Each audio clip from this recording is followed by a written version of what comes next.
All right, let's get into this. We're going to look at a plan for a bus route in Auckland, New Zealand. But here's the thing. This is so much more than just getting from point A to point B.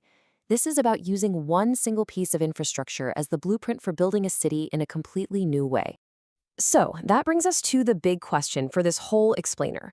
How can something as simple as a bus route actually become the trigger for a total rethink of urban design? One that can handle huge growth, create real neighborhoods, and totally renew parts of a city. Let's find out. Okay, so on the surface, the Airport to Botany project, or A2B, seems pretty practical. It's an 18-kilometer dedicated busway connecting some major employment and housing areas. We're talking about a trip from the airport to Botany in, say, 35 minutes. It's got bike paths, walking paths. It's all about cutting congestion and helping the city grow. Pretty standard stuff, right? Well, not exactly, because hiding into the surface of this project is a truly revolutionary idea. The ADB isn't just a transport line. It's designed to be the infrastructural skeleton for the city. It's the physical backbone that a whole new philosophy of city building is going to be built on. And that philosophy has a name, the urban operating system. The whole point is to move city planning away from all those endless subjective arguments and into a totally new framework. A framework where permission to build is based on objective math. If you meet the code, you get to build. It's really that simple. Now, what's so telling about this slide is the contrast. You look on the left and you see the old way of doing things. Endless debates about neighborhood character or views or noise. It's just a recipe for uncertainty and risk. But on the right, you've got the urban OS. Permission to build is based on clear mathematical rules. And the outcome isn't these disconnected dormitory suburbs, but living, breathing 24/7 ecosystems. So how does this thing actually work? Well, it all boils down to a few really powerful non-negotiable rules that literally dictate how the city is allowed to grow around this new transit spine. Okay, this is the absolute heart of the system. It's the golden rule. Density follows frequency. This means building rights are legally, and I mean legally, tied to how good the transit is. So if public money gets spent on a massive project like the A2B, the city has to get its return on that investment through high-density development. No more building billion-dollar train lines for a few single-family houses. That's over. And here's exactly how that works in the real world. Look at input A. If you're within 200 meters of that main transit line, any new development is legally required to be at least 6 stories high. Now check out input B. A little further out, between 200 and 400 meters, that requirement drops to a minimum of 3 stories. It's just a simple algorithm that connects public investment directly to private development. Now, on a bigger scale, the whole system is held in check by something called the urban dam. Think of it as a hard line drawn in the sand. Inside the line, the reservoir, growth is what you want. But outside that line, in the downstream area, you just can't subdivide. This is what stops that endless, costly, unserviced sprawl and forces the city to grow efficiently. Up, not out. But what about conflicts? I mean, what happens when you want to build apartments right next to a busway that runs all night?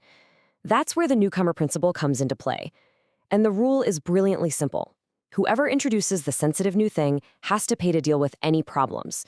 So if you're a developer and you want to build apartments next to the A2B, it's 100% on you to pay for the soundproofing. The buses can run 24/7 and the residents can sleep soundly. Problem solved. Okay, so those are the rules of the game. Now let's talk about what this actually creates.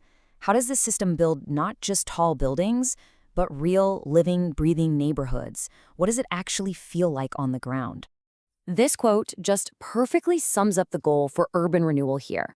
You take a place like Manukau City Center with these massive, underused parking lots, and the vision is to transform them into high-density, transit-focused communities. You're literally turning a sea of parking into an ocean of communities.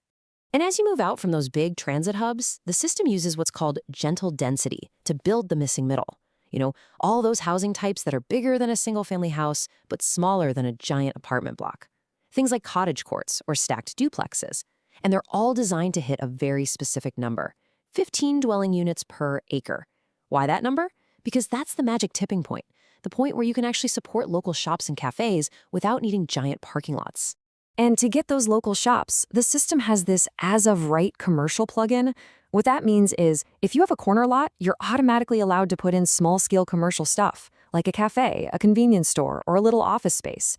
This one simple rule gets rid of all those annoying, car-dependent junk miles you take just to grab a bottle of milk. It helps build a true 15-minute city. Now, get this. This system also treats nature like essential infrastructure, not just a nice to have. It's all governed by a mandatory rule, the 3-30-300 rule. First, every single building has to have a view of at least 3 mature trees. Second, every neighborhood must have 30% tree canopy cover over its streets. And third, every single resident has to be within a 300-meter easy walk of a quality park. This isn't a suggestion, it's a public health requirement. So when you put all of these pieces together, the transit line, the mathematical rules, the focus on creating complete neighborhoods, this drive for urban renewal, what kind of city do you actually end up with? Well, the ultimate vision is a complete shift away from that fragmented, car-dependent sprawl, those dormitory suburbs where people basically just sleep, and toward integrated 24/7 ecosystems. We're talking about places where high-density living, jobs, local shops, and beautiful green space are all woven together, all connected by great public transit. Which really leaves us with one last big question. This urban operating system is all about taking the risk, the uncertainty, the opinions out of the equation, and replacing them with the certainty of math. So if we follow a code like this very strictly, can we actually build something more profound? Can we build not just houses, but true human habitats?